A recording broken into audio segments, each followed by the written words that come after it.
Hello and welcome back to the Jo's Art History podcast, a podcast which celebrates all things art historical every single day. My name is Jo McLaughlin, I'm your host and your resident art historian, and it's so lovely to be back and bringing you another season of the Jo's Art History podcast.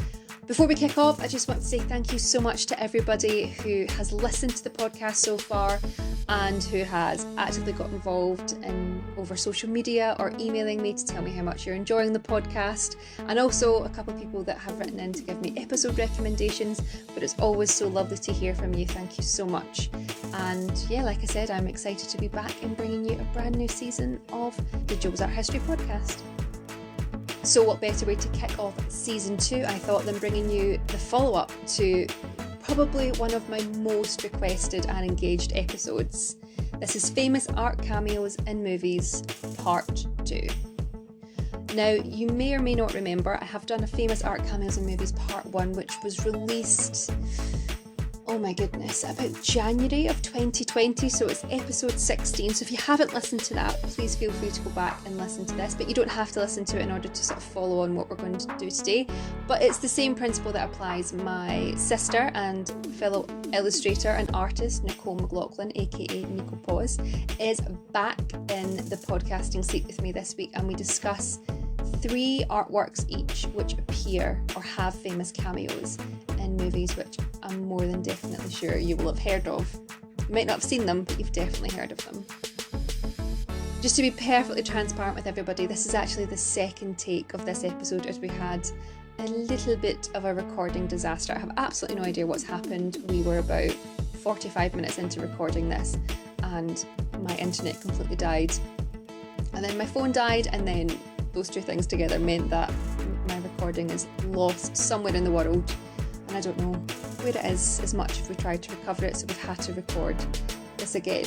But the slight hiccup of losing our first take, we are more than happy to record this episode again. And actually I feel like it gave us more to say because we'd done it before and it'd given us time to sort of go away and think about it. And again, even editing when I was doing this, there was so many different things that I thought about that we could do and say about the pieces.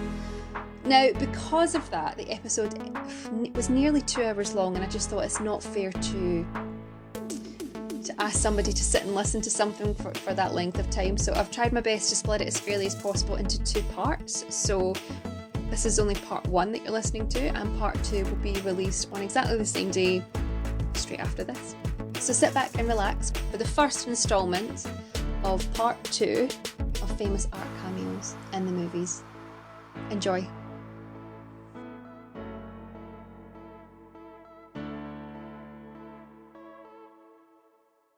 Okay, Nicole, so you're gonna kick us off with Famous Art Cameo number 1. Like, I had a list of various paintings, and there was one that it's not actually the point I'm going to talk about, but I do want to kind of mention it because I find it really interesting when films do this. And it's Bram Stoker's Dracula, and there's a scene where Dracula's at this big long table, who's Gary Oldman, and there's a portrait behind him of like a young Gary Oldman. And when I was looking up, obviously I knew it was Gary Oldman, but it's actually based on and the piece is actually called Self-Portrait, and it's by Durer Munich. And I always just found it really interesting that, and it's the same with like Frozen, how they copy a famous painting and they, I guess, implement a character, or they change it so that it fits with the narrative of the film. I just find that really interesting, so I just wanted to throw that in. But the actual piece I'm going to discuss was in V for Vendetta, which is a film action thriller that was released in 2005 based off a comic of a dystopian political future. It's very dark. Basic Guy Fawkes, you'll recognise the mask. Anonymous, which is like an internet organisation, use that as like their logo, so it's a very iconic visuals. But the painting I'm going to discuss is Puberty by Norwegian artist Edvard Munch, which was painted between 1984 to 85. I really love when you see a painting in a film, and obviously you maybe don't connect why they've used that painting, but then obviously because I've done research, I can now understand why they've placed this painting in this particular scene. Mm. So in the scene, Evie, who's Natalie Portman, is speaking with V, which is the Guy Fawkes character. So he's like the main male, while they're in his lair, and his walls are just completely covered in like fine art. And I feel like they've used it to kind of emphasize how naive Natalie Portman's character is at the time when she meets V. It's interesting as well because almost kind of like not a child going through puberty, but when I go into the piece, you'll understand what I mean. But almost kind of like Natalie Portman goes through puberty in this film and becomes this like, so she starts off quite naive and then grows through experiences throughout the film into this really strong, dominant female. Mm. So I feel I think this is why they've possibly used this piece, but I'll now go into the painting. So Puberty was a part of a series and it was painted towards the end of that series. It took place within the late 1800s or 1880s, sorry, to the middle of the 1890s. I've read that the series was called Puberty, but when Mm-hmm. I've looked it up, I can't actually see other pieces that are kind of on par with this painting. But there is a series that he did that is The Frieze of Life, which was a series that looked at life, death, and love, basically kind of Okay. every human experience that took like that anyone ever experiences. But I can't find if puberty takes place in this series, but obviously puberty is something that you do go through. Yeah. So the painting depicts a young female, and I mean like she looks 13, 14. Um, she's sitting nude on a bed and is almost kind of covering herself with like as best as she can with her arms. So she's kind of got her arms kind of pressed up against her body and she's got her arms covering herself and kind of wedged in between Mm. her legs. Like she just really looks squished and kind of to emphasize how non-sensual this piece is meant to be and almost how scared she is as a like within this scenario. She stares directly at us, which is like you've said it before, like it's quite uncommon that paintings have people staring directly at the Yeah. viewer. Um, and the way that she's lit has this shadow that kind of curves round her almost kind of like is sitting on her. And it doesn't look like her body shape, but the painting just shows how young, I think it just really emphasizes how young she is, and how scared she is for being like kind of awakened with womanhood and also with what kind of situation that she's in because you can't really tell. Um, well, you probably have assumptions, but it's said that people don't actually really understand like the meaning behind the piece. So there are different theories, and it's all to do with like the shadow. So the theories are it's her, it's a male, and people also think it's to represent genitalia. So some people see a penis and some people also see a vagina. But where are we seeing that? Like, this is what I don't understand. Like, because all I can see is this young girl sitting on a bed, and then there's that, oh, the harsh shadow on the Yeah, wall. yeah, I thought yeah. that Yeah, the hard shadow on the wall. So people see it as a penis or a vagina or her or a male. that is that is mad. I do not see that. Do you see that? What do you see? I thought it was, well, I'll go into what I think it is because it to me it kind of I don't know if I'm maybe thinking of maybe a bit more symbolic, but I just feel as if it's like a shadowy creature just because the way it sits beside her on the Mm, bed and the way she's lit, like you can see with like the detail of like her collarbone, the shadow wouldn't sit like that. It would still be kind of still behind her. So I feel as if this mm, is maybe meant to be the kind of darkness of sexuality kind of entering our soul because Munch actually grew up in a really strict religious household. So a lot of his work has like undertones of sexual frustration and guilt to do with like his kind of sexual experience. or lack of. Well, he lost his virginity to his cousin's wife, which I read, and apparently he had a lot of guilt over that. So that's in a lot of like his pieces, and that's from what anytime I kind of looked up, like his other pieces, women seem to always kind of be nude in them. Okay. Uh, I mean, I really don't know very much about Monk actually. Like, I think the only sort of link that I can sort of provide people is that he was a huge and continues to be a huge inspiration to Tracy Emin, because Munch, like you said, he dealt a lot with sort of mental health and Catholic guilt, if you will. Because for those of you who haven't been raised Catholic, and those of you that have been listening to this for like amen to that, no pun intended. Catholic guilt is a huge thing where it doesn't matter what you do, you've not done it right, or you've not done enough. You're a terrible person, and you're going to go to the big fire. But it's so funny that you say you think this shadow is like a creature, because when I saw it, I thought it was maybe like a study of the back of her head for some reason, and then because it reminds me of, do you know The Grudge? Yeah. Is it The Grudge? Yeah. No. It's The Grudge. The girl. Oh no, you're thinking of The Ring? The Ring, that's it. I was like, there's another movie with a weird, creepy girl in it. You know, The Ring, where she's in the well. Yeah, that's The Ring. Okay, The Grudge also has creepy children, but either way, creepy children. Yeah. It's just interesting. It's an interesting. So this is just like, does V present? No, so that's what. No, so it's in his lair. So because it's like a dystopian future, obviously art is kind of forbidden.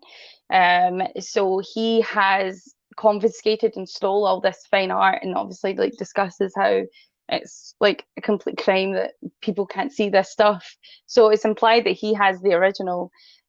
So it's just kind of sitting on almost like a canvas stand, and she's standing in front of it kind of shyly. I've got the picture of it from easel. The easel. Thank you. We're in a pandemic. Canvas stand. You're an artist. Canvas. It is 8:30 at night. And I've been cleaning all day. Oh my God. It's the fumes. I am so rubbish at the English language. It's resting on an easel. And so it's resting on an easel, and she's standing in front of it kind of, you can kind of see she looks a bit shy, but I've got pictures of it and seen, so you can kind of see what I mean. But yeah, other things I think I'd said was, obviously the piece is quite controversial because it's depicting a minor nude, and kind of those scenarios when it came to like drawing nudes was they were prostitutes. But I guess no one really knows who the model was, but some people believe that the girl is similar to his sister, which is big yikes. Yeah. which is a no, and move on. Sweet home Alabama. But yeah, so I think I'd said it before, but I do find it interesting though, is obviously because it is a minor. It seems to be, obviously the way he paints it, there's just nothing sensual about this piece, which is usually when you see kind of nudes in paintings. So it's almost like he is trying to emphasize how uncomfortable and how sad this situation is for this young girl, which I'm quite shocked you don't like. Munich did the Scream, if anyone, is that kind of grotesque kind of form type stuff. He was, yeah, as you'd said, very much about the emotion portrayed in his work, so it comes off really well. But the biggest controversy that I found was that it is believed that he copied this from another artist called Felician Rops, who was a Belgian artist. The artist had a similar piece called The Greatest Love of Don Juan. So it also has a young girl sitting quite rigid, but this time there's actually a man looming behind her. So the shadow is, and literally you see like the silhouette of a man. You can see kind of like, is it a tailcoat suit? Is that what it was called back then? Do you know the kind of like with cape, the dramatic suits that they would wear back in the 1880s? Yeah, the top and tail. That's it, top and tail. So the shadow is very much him, but then you can see like a break of white, which would be like the white shirt, and then you can kind of see his face, and he's got like a hat. So a lot of his work was quite shocking, because obviously I then looked into this guy's work. So a lot of his stuff was very like shocking, kind of promiscuous stuff. A lot of etchings, just very much black and white work. Drew, I cannot believe how many penises this man drew. I've never seen drawn penises in my life. I was just like, fair play. It's normally always women, so it was quite, refreshing in a weird way, but insisted that it was his own original piece, as the first one was lost in a fire, and the one that we now know is a recreation of the piece that was lost, and that is Puberty by Edward Munch. Well, thank you very much for that. It's such an interesting piece. Do you know, like V for Vendetta is one of these movies. I think I saw it once when I was maybe like 13, 14, because I heard it was like really edgy and new age and it would like make you question the government. Yes. And I don't know, it just went over my head a little bit, I think, at that age. I really liked it, but I think back then I was like super edgy, so I was just like, yeah, screw the establishment, man, like that kind of vibe. Yeah, I think I'm going to need to watch it again, actually. I think it's particularly interesting that art has been banned and that it's, you know, the context of art is obviously seen as a threat, as a way of like educating people and sort of inspiring people to have new ideas and connections. And it's seen so much as a threat that in this make-believe world it's banned. So I think that's also quite an interesting contrast, and how today it's not really that importance isn't really placed on it, and something, you know, it's not really seen as a threat.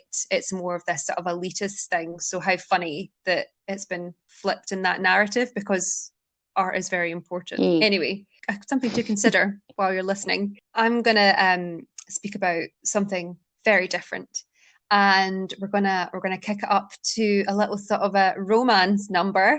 And we're going to talk about an incredible Marc Chagall painting, which was actually one of my friends who wrote me and was like, I cannot believe you didn't mention this. You love this movie. And I was like, oh yeah. I'll be very honest, I completely forgot.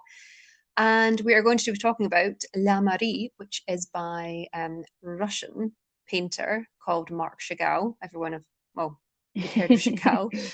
And it appears in the very, very, very iconic Notting Hill. It's really interesting because the painting, it appears twice throughout the whole thing. And once as a poster and then once as the actual painting itself.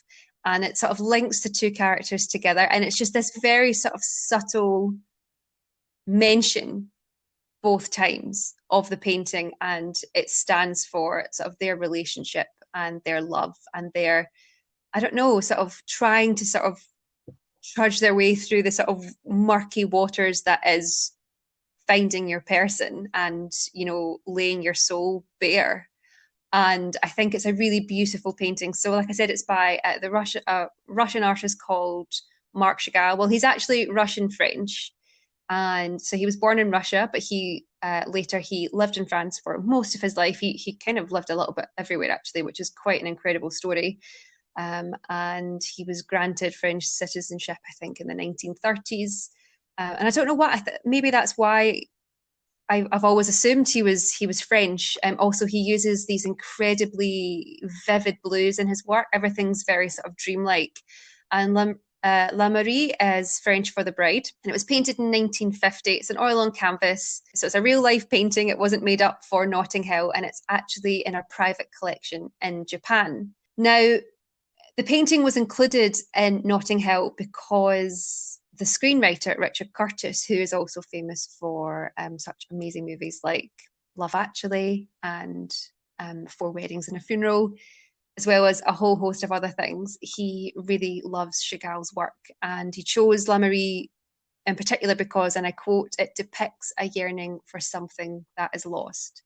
So I'll just describe the painting to you a little bit. It's this incredible, very sort of eye-catching bride. She's in a red dress. She's got this incredibly sort of virginal white veil.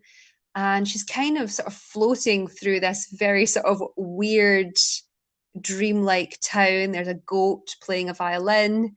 There's someone playing a trumpet. There's a fish in the background that appears to be playing some sort of instrument. Who knows? There's a church in the background, of course, and then you can see sort of a suggestion of a town.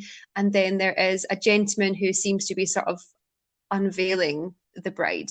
But again, she's looking out sort of directly at the canvas, and he uses this just incredible color palette, and it's so beautiful. But and you're probably listening thinking that sounds bonkers. And that's because it is bonkers. It's very, very odd. It's very surreal, but it's really interesting because Marc Chagall really didn't like to fall into categories within his work. He didn't want to be a surrealist or a Dadaist or a post-impressionist or fall into the category of fauvism. He didn't want to be pigeonholed, if you will. And I think I really respect Chagall for that. I mean, he had a very long and successful career. As I said previously, born in Russia, he lived in France for the majority of his life. He, 1915, he returned to Russia at a young age and came back to Paris once it was safe after World War. He then, on the rise of sort of Nazis in Europe, he was also Jewish. It wasn't safe for him. So at the breaking of World War II, him and his family were offered refuge in America by this American gentleman called Varian Fry, who worked for the Museum of Modern Art in New York. He was offered refuge and sort of safe passage to New York. So in 1941, they arrived. And essentially, the day they arrived in New York was the day the Nazis invaded France. So very interesting. So he lived in America for a little while, and he was incredibly famous at this time as well, which is incredible. And by the late 40s, he was having retrospectives in America and in Britain and across Europe. And he actually lost quite a lot of work during the Nazis' sort of uprising. So in 1933, he had a whole load of work burned by the Nazis. And then in 1937, it was declared that his work should be removed from all German museums. And some of his work were actually shown in 1937 in this very, very famous degenerate art exhibition, where essentially the Nazis got all these, what we now consider to be incredible artists. And they were contemporary artists at the time. It'd be kind of like people rounding up Damien Hirst's work just to sort of boo it, if you will. And this is essentially what the Nazis did. They put on this big exhibition so people could go and view what art should not be, according to the Nazis. Very, So very weird. interesting. Anyway, I know, very, really, really weird. But it's this huge, huge exhibition that happened. And I would say if you haven't heard of it, go and give it a Google. It will take you down this bonkers rabbit hole. Or maybe I'll do an episode about it if you would want to know more. Thank you. What I love about Chagall is also he, like I said previously, he didn't really pigeonhole himself as an artist, and he lived a very, very long life. You know, he lived well until his 90s, and he made incredible stained glass as well, and he didn't really turn to that until later in his life. I think he was about 60 or 70, but when he turned to sort of looking and making stained glass, you can find examples of that in the United Nations building in New York, the Rockefeller Center, I'm sure, have a piece as well. The Art Institute in Chicago, and there's also this incredibly beautiful church in Mainz called St. Stephen's, which I've had the privilege of going to. And you just feel like you're underwater. You're just sort of floating in this sort of blue chapel, and regardless of what religion you are, it's really like having an outer body experience. It's beautiful. Fun fact about Mainz is also where Johannes Gutenberg was born, and he was the inventor of the printing press. You know, just by the time this comes out, pub quizzes should be resuming. So we're just making sure. But anyway, I'm going to play the first clip, and then the second time. The first clip that the work appears, it's just, these scenes are just so quick, as you'll hear, but really just, they're beautiful. So here we go. I can't believe you have that picture. You like Chagall? I do. It feels like how love should be, floating through a dark blue sky. With a goat, playing a violin. Well, yes. Happiness isn't happiness without a violin playing goat. I just love that scene so much. And then it appears one more time right at the end. So this is after Anna Scott, who is Julia Roberts' character. They've had, and Hugh Grant's character is called William Thacker, and they've had a really big sort of to and fro the whole way through the movie. Sort of will they, won't they get together? She's this incredible movie star for those of you that haven't seen it. And if you haven't seen it, you have to go watch this movie. It's an hour and a half long, and it's just beautiful. And right at the end, after Anna sort of disappeared from his life. She comes back and she offers essentially William like her love, and it's that very iconic line, "I'm just a girl standing in front of a boy asking him to love her," and oh gosh, so good. And he says no, and he's got this brilliant scene right at the end where she's given him a gift after he said no, and he's not opened it, and they're all in a French restaurant talking about him turning her down. So this is what happens. Tones, what do you reckon? Never met her, never want to. Brilliant. Max? Absolutely. Never trust a vegetarian. Great. Thanks. Brilliant. I was called, my king, was it? William's just turned down Anna's. You daft prick. No, it's actually quite sensible. That painting isn't the original, is it? I think it might be, yeah. But she said she wanted to go out with you. Yeah. Well, that's nice. I just love this, and how. So essentially, what happens is Anna has given William Thacker the original Chagall painting as like a symbol of her love for him, and it's just this really beautiful callback to, I don't know, a 15-second meaningless conversation to most, but it's just beautiful. So, and obviously it's implying that she owned the original, and that's why she was like, oh, I can't believe you own that. Yeah, just kind of like a, I don't know, like a sign from the universe or whatever, I don't know, but it's so beautiful, and I just think it's an incredible painting. And so actually for the movie, fun fact, they had to get written permission. So they didn't use the original, but they had to get permission from the owner. As I said previously, this painting belongs to someone in Japan. And he agreed that, okay, you can make a copy of it, absolutely not a problem. And it cost a couple of £1,000 to put a very good replica together. And then the sort of producers of the film had to sign an agreement to say that they would destroy the fake painting, after the movie had wrapped, essentially, because he didn't want it sort of kicking around, and quite rightly so. But I think it's very interesting because Marc Chagall's estate operates out of, I'm sure it's France it operates out of, and essentially whenever someone wants a Marc Chagall to be authenticated, because not everything was kept track of. And what's interesting with Chagall's work, if you think you found a Chagall and you want to get it authenticated, you have to physically send it to the estate. But you also sign a waiver to say that if they declare that the work is not a Marc Chagall, they will burn it and you won't even get the fake back. So there's always this thing of, you risk, probably never seeing your painting again if they find it out to be a fake, which I just find quite interesting and funny that it had to sort of follow through even to the fake in this movie.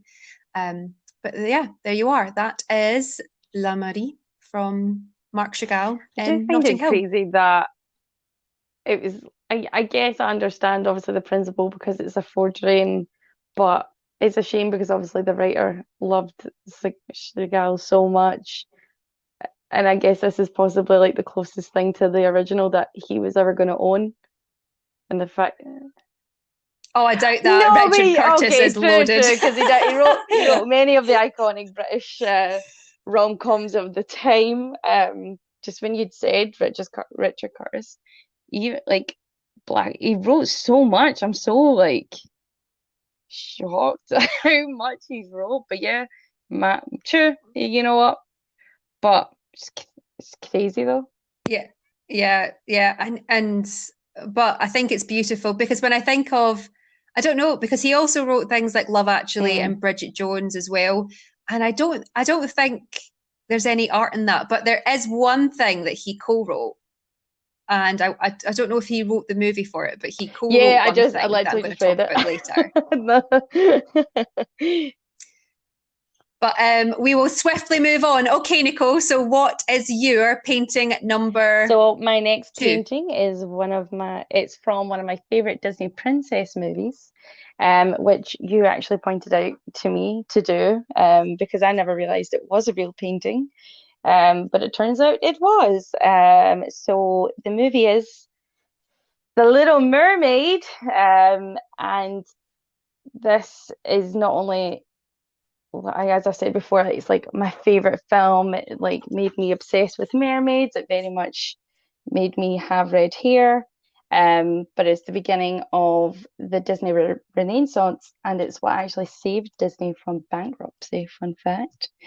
And the painting is the Magdalene with the smoking flame.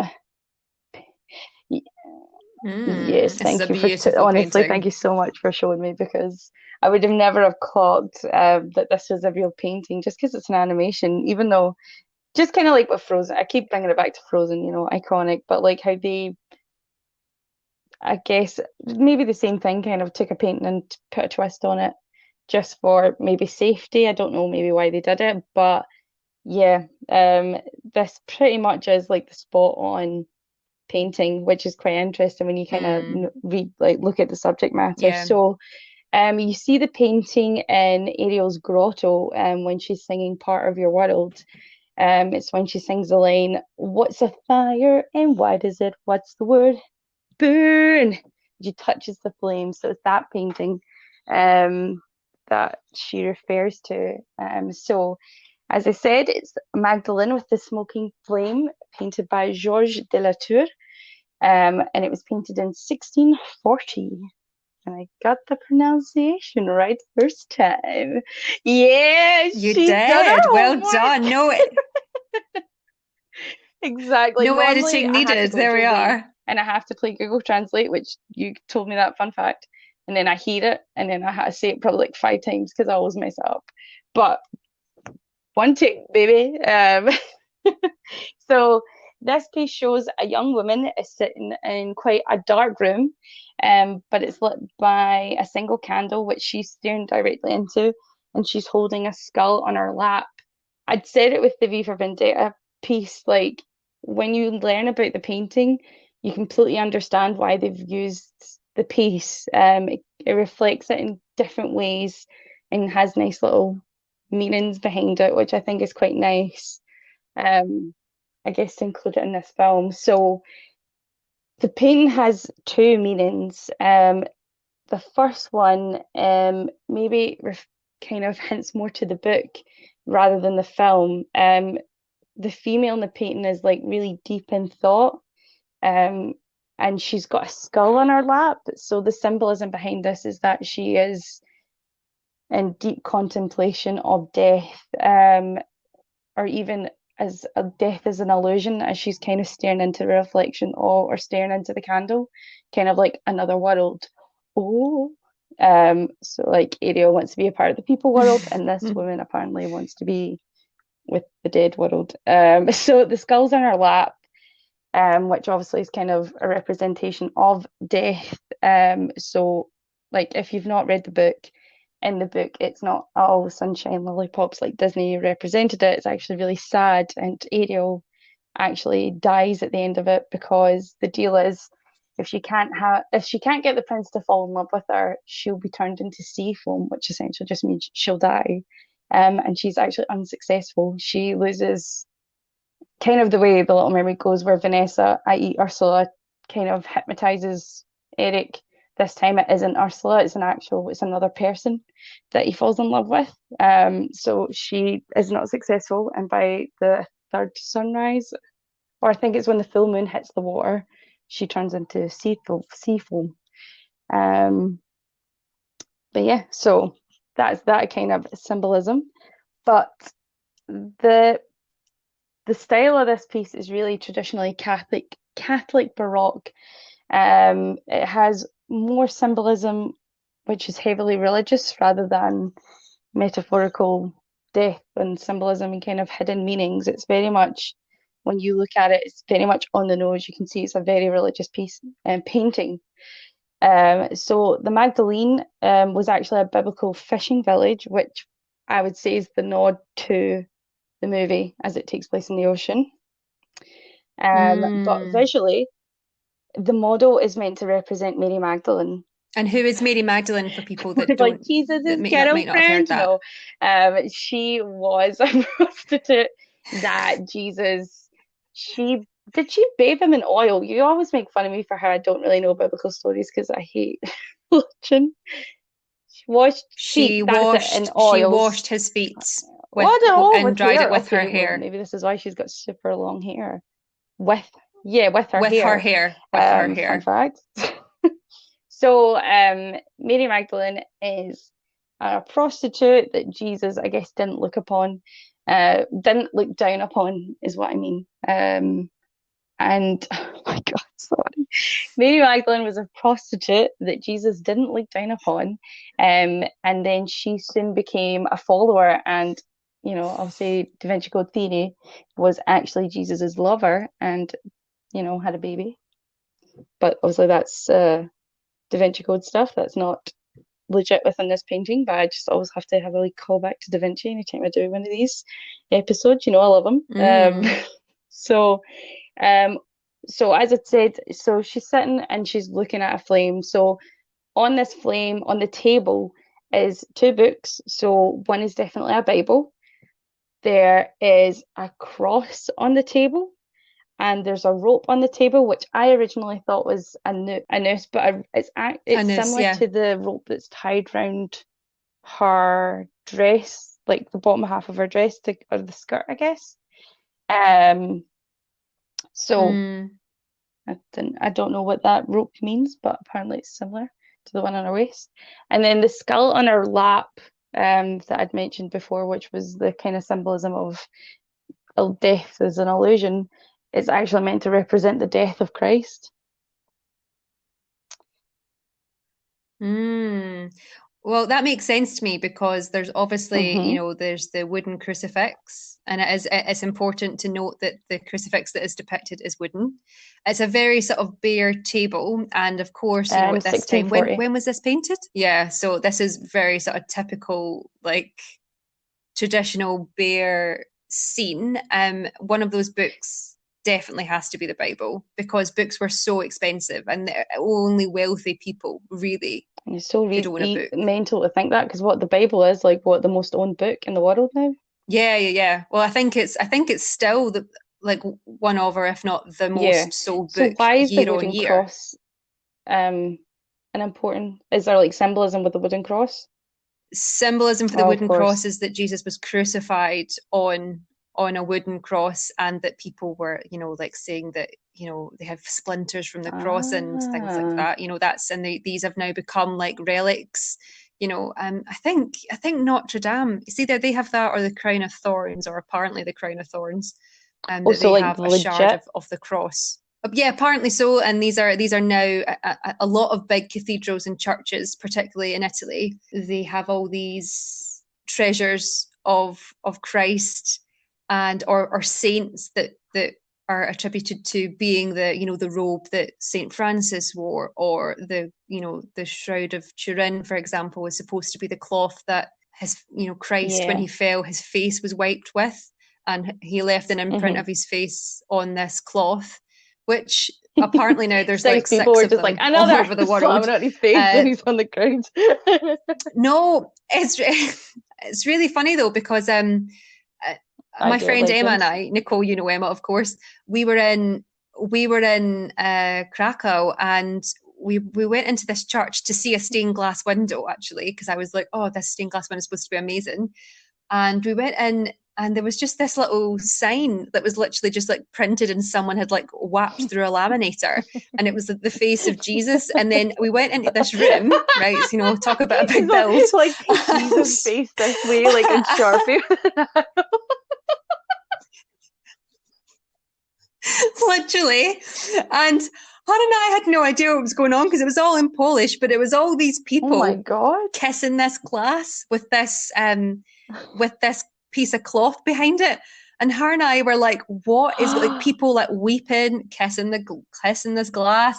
And her and I were like, what the hell is this? So I went up and just sort of had a look at it, and I was like, oh my God, Right, it's the but Shrouded Turin. could you see a face on It it? was just you could see a blood stain. You could definitely see a blood stain. I mean, I think they're playing fast and loose with face, but True. you know, people choose what they want to see. But there Yes. was blood stains. But these relics are really, really important to these places. But no, but they are. They're very important. And like going back to the painting, you know, you're talking about, you know, Mary Magdalene and drawing parallels to the Da Vinci Code, and you've talked about the rope that's on the table there, and perhaps that's a tie between one life and the next, because you know she's holding this skull on her lap, and that's what's known as a memento mori, which was a very common thing to depict in paintings. And it was essentially a reminder to the viewer that you will all end up like this. You one day will be a skull. You will one day be no more.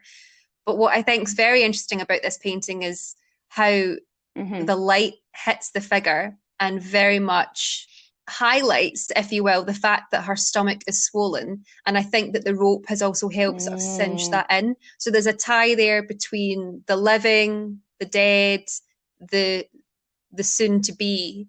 And it's a very, very beautiful and interesting painting, and a really brilliant example of the things that you can miss if you just quickly browse over something.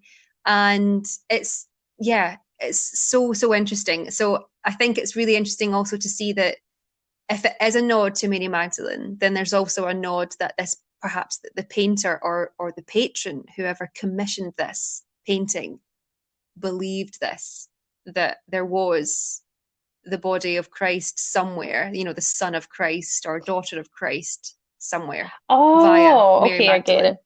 Because even like we had, obviously we discussed this before, and you'd mentioned that she was pregnant in this piece, or she looks pregnant because the way that the light hits her. And now that I'm actually staring at it, you can see the bump, which obviously for me, I would have just assumed like back then kind of Baroque paintings used different female form, but the bump is so precisely where you would see a baby bump that of course it looks like she's pregnant. Yeah. And she has such long hair. Just see, because you also said she'd washed his hair or dried his feet with her hair. I can also now see how far down her hair goes down her back. It's crazy. Yeah, the whole way to the floor. There's a really very, very famous, if you've never heard of it, I would tell you to Google it. There's a very famous wooden sculpture. I think it's by Donatello, and it's in Florence, and it's Mary Magdalene, because essentially how the story goes is Mary Magdalene sort of cast out, and she then goes to live in the desert for the rest of her life and becomes a bit of a hermit. And this is an incredible wooden sculpture of Mary Magdalene, and she's completely covered in her long hair, and she looks completely disheveled and crazy. But this was made in the 1400s, 1500s, and it's an incredibly powerful sculpture. And it was one of the ones that when I saw it in art history when I was in first year, I was like, what the hell is this? I have to see it. And when I went to Florence, I was like, I have to see this. I have to see this sculpture. But like you said, I don't think you've mentioned it here, but the painting is actually, there's 3 in the series. So there's 3, as Jo said, there's 3 in the series. So the first is the one that I've discussed, which is Magdalene with the smoking flame. The second is Magdalene at a mirror, or Repentant Magdalene. So this has Magdalene in complete darkness, apart from her face, and it's like her profile, and she's staring once again, and this time she's staring into a mirror. You can see the silhouette of the skull, but it's very much like the Bible. So the skull's on top of the Bible on the table, and the candle's behind the skull. So you can only see the outline of the skull, but some of the skull is reflected in the mirror that Magdalene's staring into. And the last one is Magdalene with 2 flames. So once again, the mirror's the kind of feature in this, and it's Magdalene's almost looking over her shoulder, and looking into the reflection of the flame, and obviously the candle's kind of in the center point, and it's reflected into this mirror, and the skull's on her lap again.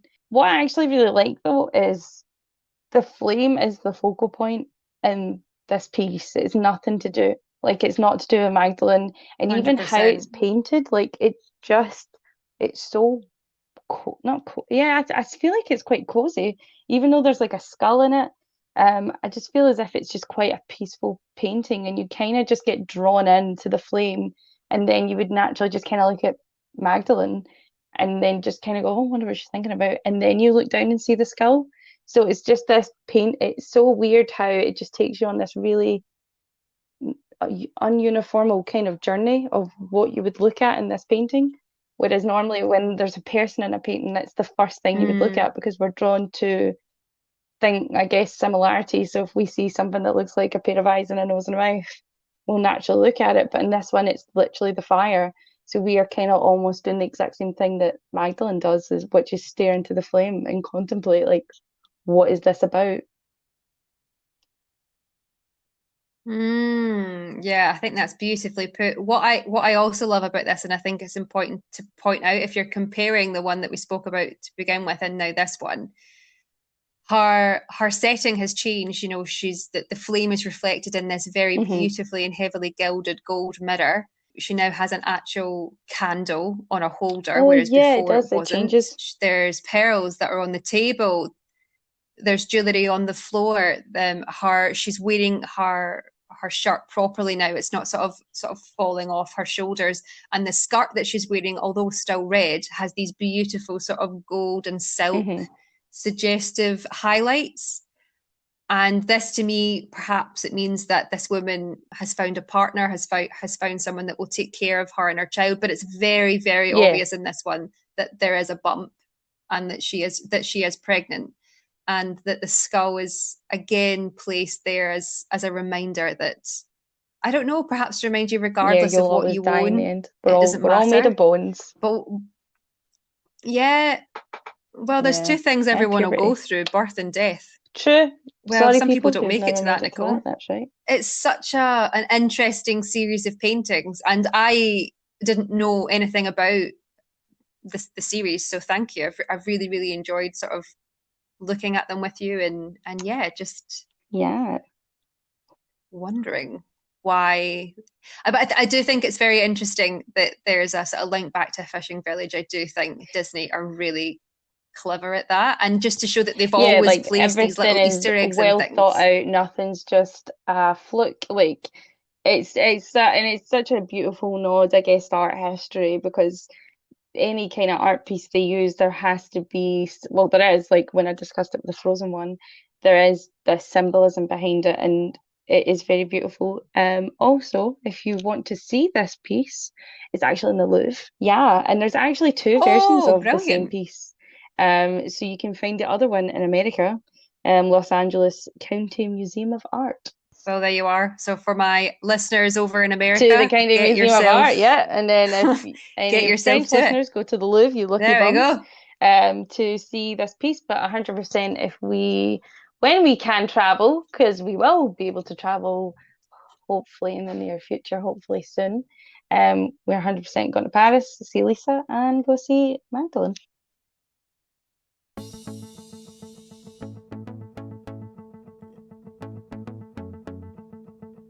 And there you have it. That's the end of part 1 of Famous Art Cameos in Movies. Essentially, I've decided to split this episode into 2, otherwise it would have been about 2 hours long. So please make sure that you just continue listening, and part 2 will be released straight away. And just a quick reminder that all images that we've discussed will be available to view on my Instagram page on my highlights reel. So if you go onto my Instagram page, that's at Jo's Art History, and if you go to episode 36.1, because this will be part 1 of episode 36, you will see all the images that we discussed in this episode.